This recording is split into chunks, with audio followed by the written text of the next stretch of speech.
Formal introductions come with sword slashes in my review of Bleach, chapter 573. Yet again, another chapter of Bleach featuring my favorite character of Kenpachi, and you think that it would be a complete murder and action fest. But actually it was not. This week's chapter went by freaking fast as crap, and that's pretty crazy, because I was just expecting a little bit more, maybe a little more explanation about this brand new kid by the name of Gremmy T. I'm not going to try and pronounce his last name for you because I can't even try to pronounce it. All I know is Gremmy is an interesting character. He's sort of like the antithesis to Kenpachi because he claims himself to be the strongest Stern Ritter, and that has to do with his powers of turning his imagination into reality. And we see that on full display this week when he creates this big battlefield for both of them. This like massive stone pillar erupts from the ground. And it's one of the cooler panels this week. And speaking of cool panels, actually it does open up with a color picture with Kenpachi. It looks really badass just to show that, you know, he's awesome, and he is.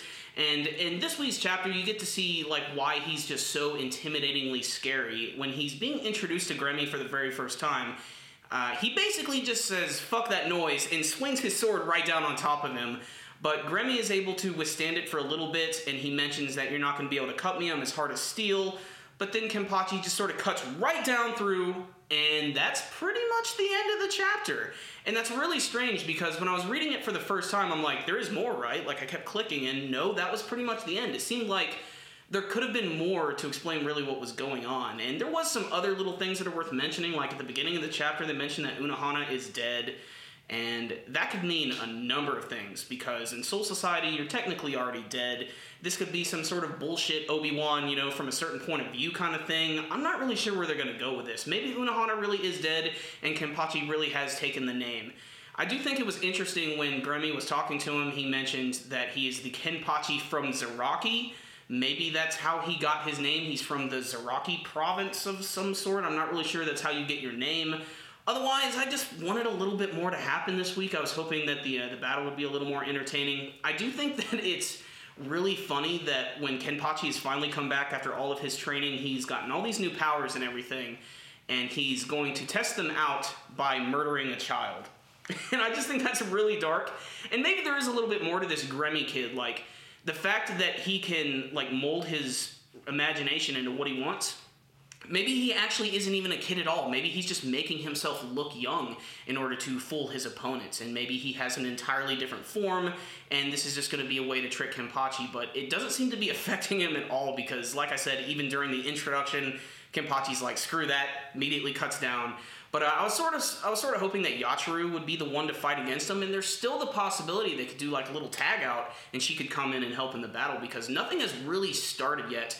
And we've always seen in the past, if Kenpachi is bored with a battle and he doesn't enjoy it, he just walks away and he doesn't even like think about it. So he might pass on the battle to Yachiru, and I do want that to happen. But at the same time, I'm conflicted because I do want to see Kenpachi's brand new powers because they've been building them up for so long. But still, this was an okay chapter. Had some pretty cool artwork in it, like the big pillar exploding out of the ground looked cool. The shot with Kenpachi like swinging his sword down in that final panel was really, really detailed. But I just wish a lot more would have happened. This chapter just flew by. I read it in what seemed like 5 seconds. I was sort of struggling to like come up with ideas to talk about in this review because I just didn't like think I would have anything to say. But you know, it was just okay. But if you're following the series, check it out. I'm going to give this week's chapter a 7 out of 10, if only for the fact that Kenpachi was in it and that he got a little bit of action in it. But otherwise, decent chapter, but check it out, guys. So you guys heard me yapping, but it's your chance to let me know what you thought about this week's chapter of Bleach. Did you think it was awesome, or did you think it was a dud? Remember, guys, before you leave, make sure and hit that like button so you can give this video a thumbs up. It's one of the easiest ways to support our videos. And make sure you can subscribe to our channel so you can see all of our latest videos. And you can also check us out on Facebook and on Twitter. I will put a link to both of those in the description box below.